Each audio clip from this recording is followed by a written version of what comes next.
এই ঘটনায় পাথর নিক্ষেপকারী 2 জন সহ মোট 9 জন আসামিকে গ্রেপ্তার করা হয়েছে। অন্যান্য আসামিদের গ্রেপ্তারের চেষ্টা অব্যাহত আছে। এই হত্যাকাণ্ডের প্রকৃত রহস্য উদ্ঘাটনের জন্য ধৃত আসামিদের রিমান্ডে এনে জিজ্ঞাসাবাদ চলছে। গত 9 জুলাই 2025 তারিখ বিকেল আনুমানিক 5:40 সময় রাজধানীর স্যার সলিমুল্লাহ মেডিকেল কলেজ ও হাসপাতালের 3 নম্বর গেটের সামনে পাকা রাস্তার উপর কতিপয় দুর্বৃত্ত দেশীয় অস্ত্রশস্ত্রে সজ্জিত হয়ে লাল চাঁদ ওরফে সোহাগ নামে এক ব্যক্তিকে প্রকাশ্য দিবালোকে নৃশংসভাবে হত্যা করে। আমরা এই ঘটনায় মর্মাহত ও নিহতের পরিবারের প্রতি গভীর সমবেদনা জ্ঞাপন করছি। ঘটনা চলাকালীন সময়ে 999-এর মাধ্যমে চকবাজার থানার ভারপ্রাপ্ত কর্মকর্তা ঘটনার সংবাদ পাওয়ার সাথে সাথে বিষয়টি চকবাজার পুলিশ ফাঁড়িকে অবহিত করলে চকবাজার পুলিশ ফাঁড়ির ইনচার্জ সাব ইন্সপেক্টর সরোয়ার কয়েক মিনিটের মধ্যে ঘটনাস্থলে পৌঁছে। সেখানে গিয়ে পুলিশ দেখতে পায় অভিযুক্তরা একটা মবের পরিবেশ তৈরির চেষ্টা করছে। চাঁদাবাজদের জায়গা নাই, ব্যবসায়ীদের ভয় নাই, এরকম স্লোগান দিচ্ছে।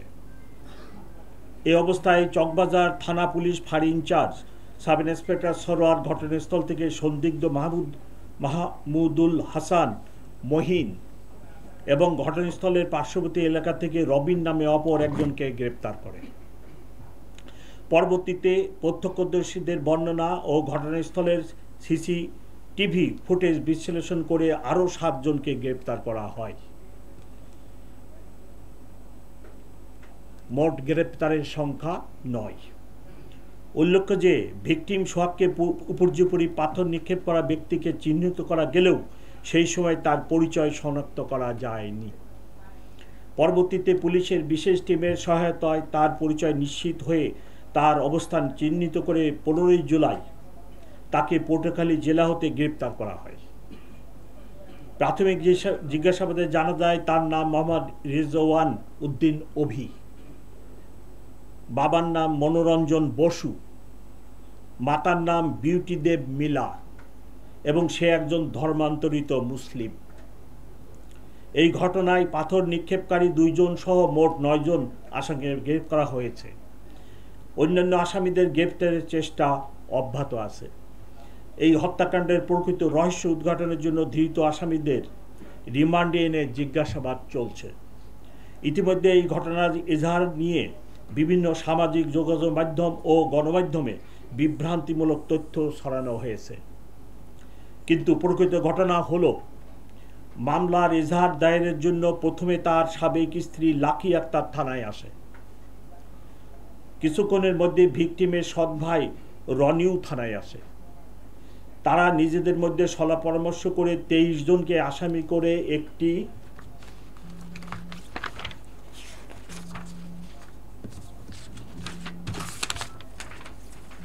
খসড়া এজাহার প্রস্তুত করে। এর মধ্যে ভিকটিমের আপন বড় বোন মঞ্জু আরা বেগম বর্তমানে মামলার বাদীনি থানায় এসে এজাহার দাখিলের আগ্রহ প্রকাশ করে। তখন তার সামনে পূর্বের খসড়া এজাহার উপস্থাপন করা হয়। এ সময় বাদীনির মেয়ে উক্ত খসড়া এজাহারের ছবি তুলে রাখে, যা পরবর্তীতে সোশ্যাল মিডিয়ায় ছড়িয়ে পড়ে। ভিকটিমের বোন মঞ্জুয়ারা বেগম উক্ত খসড়া এজাহার থেকে 5 জনের নাম বাদ দিয়ে নতুন করে আরও একজনের নাম সংযোজন করত মোট 19 জনকে আসামি করে এজাহার দাখিল করে। তার লিখিত এজাহারের ভিত্তিতে কোতোয়ালি থানায় নিয়মিত মামলা নম্বর 7 রুজু করা হয় চলতি মাস। উল্লেখ্য যে কোনো ঘটনার এজাহার একটি প্রাথমিক তথ্য বিবরণী মাত্র। এজাহারে উল্লিখিত ঘটনা তদন্ত সাপেক্ষে প্রয়োজনীয় সাক্ষ্য প্রমাণের ভিত্তিতে বিজ্ঞ আদালতে পুলিশ প্রতিবেদন দাখিল করে। প্রিয় সাংবাদিকবৃন্দ, আমি দৃঢ়তার সাথে বলতে চাই এই নারকীয় হত্যাকাণ্ডের সাথে জড়িত সকলকেই আমরা আইনের আওতায় নিয়ে আসব এবং এ ধরনের জঘন্য অপরাধের পুনরাবৃত্তি না ঘটে সেজন্য অপরাধীদের দৃষ্টান্তমূলক শাস্তি নিশ্চিত করা হবে। আপনাদের সকলকে আন্তরিক ধন্যবাদ ও কৃতজ্ঞতা।